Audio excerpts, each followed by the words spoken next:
ये कहानी रामपुर जंगल की है, जहाँ के सभी पंछी अपने मजबूत मजबूत घर बनाकर रहा करते थे। उसी जंगल में एक टोनी चिड़िया एक पेड़ की डाल पर रहा करती थी। ना तो उसका कोई घर था, ना ही कोई परिवार। वो अकेली ही रहा करती थी। वह गरीब होने के कारण जंगल का कोई भी पंछी उसकी मदद नहीं किया करता था। इन दिनों बारिश का मौसम शुरू होने वाला था। जंगल के सभी पंछियों ने अपने अपने घरों को मजबूत कर लिया था कि बारिश के पानी से उन्हें किसी समस्या का सामना ना करना पड़े। एक दिन टोनी चिड़िया पेड़ की डाली पर बैठी हुई थी। जंगल के कुछ पंछी उसके पास आते हैं। अरे देखो साथियों, ये गरीब चिड़िया कैसे अकेली डाली पर बैठकर अपनी जिंदगी बिता रही है। हे, इस चिड़िया की इतनी औकात कहाँ है कि ये अपना घर बना सके।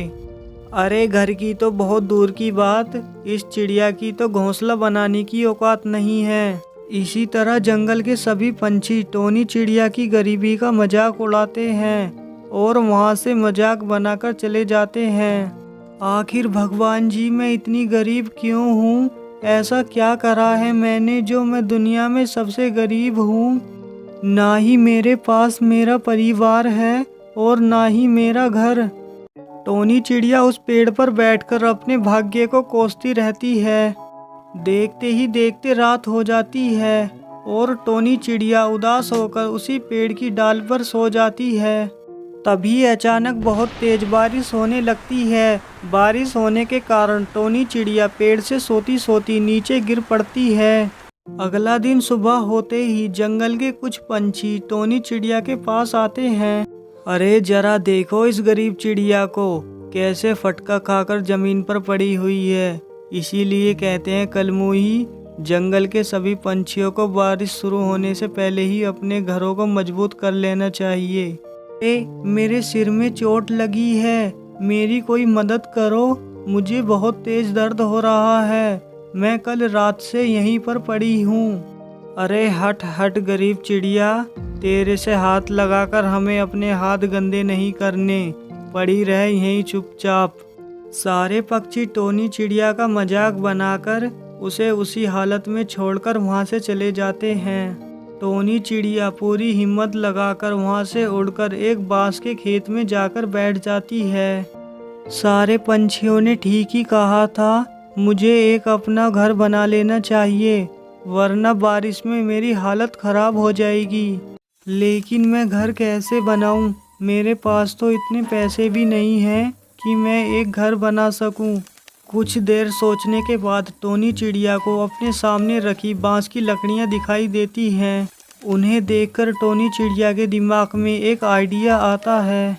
अरे क्यों ना मैं इन बांस की लकड़ियों से अपना घर बनाऊं, जिससे कि मैं बारिश से बच सकूं और ना ही इनमें कुछ पैसों का खर्चा आएगा।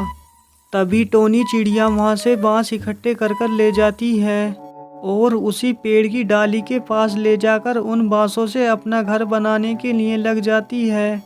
कुछ दिनों की मेहनत के बाद टोनी चिड़िया बांसों का बहुत खूबसूरत और मजबूत घर बना लेती है।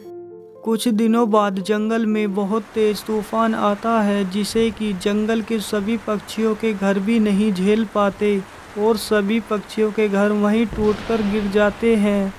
सभी पक्षी बहुत परेशान हो जाते हैं। अरे भाइयों, इस तूफान ने तो हमारे मजबूत घरों को भी तोड़ दिया, अब हम कहाँ रहेंगे? अरे भाई, मैंने सुना है टोनी चिड़िया ने नया घर बनाया है, चलो उसी के पास चलते हैं, उसी से ही कोई मदद लेते हैं। इतना कहकर सभी पक्षी टोनी के घर पहुंचते हैं। अरे टोनी, तेरा ये बांस का घर तो बहुत मजबूत है, हमारे सभी के घर टूट गए, लेकिन तेरे इस मजबूत घर को कुछ नहीं हुआ। हाँ टोनी, हमने तुझको बहुत बुरा भला कहा, तेरी कभी मदद नहीं करी, प्लीज़ तू हमें माफ़ कर दे। कोई बात नहीं पंछियों, मेरे लिए बस इतना ही काफ़ी है, तुम्हें अपनी गलती का एहसास हो गया। अब हम इस मजबूत और प्यारे से बांस के घर में मिलकर रहा करेंगे।